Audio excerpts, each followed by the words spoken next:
Hi friends, welcome to our channel. இன்றைக்கி என்ன பார்க்க போகிறோன்னா, இந்த நெட் கிளாத் ப்ளவுஸ் வந்து ஸ்டிச் பண்ணி கொடுக்க சொல்லியிருக்காங்க.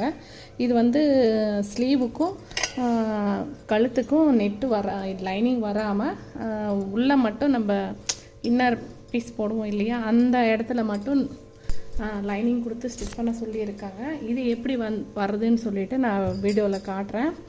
அவங்க வந்து இது அளவு ப்ளவுஸ் கொடுத்துருக்காங்க. இது ஏற்கனவே நானே ஸ்டிச் பண்ணது. இதில் வந்து கழுத்து கொஞ்சம் அகலம் மட்டும் ஜாஸ்தி வைக்க சொல்லியிருக்காங்க, கழுத்து உயரமும் கொஞ்சம் ஜாஸ்தி வைக்க சொல்லியிருக்காங்க. இப்போ இந்த பார்ட் இருக்கு இல்லையா, இந்த பார்ட் மட்டும் லைனிங் வர்ற மாதிரி ஸ்டிச் பண்ண சொல்லியிருக்காங்க. இங்கேயும் அதே மாதிரி பேக் சைடும் நார்மல் தான். இதுலேயும் இந்த இடத்துல மட்டும் லைனிங் வர்ற மாதிரி இதோட இங்கே அதெல்லாம் நெட்டு கிளாத் வந்து லைனிங் இல்லாமல் ஸ்டிச் பண்ணி தர சொல்லியிருக்காங்க. ஓகே ஃப்ரெண்ட்ஸ், இது எப்படி வருதுன்னு சொல்லிட்டு பார்க்கலாம் வாங்க.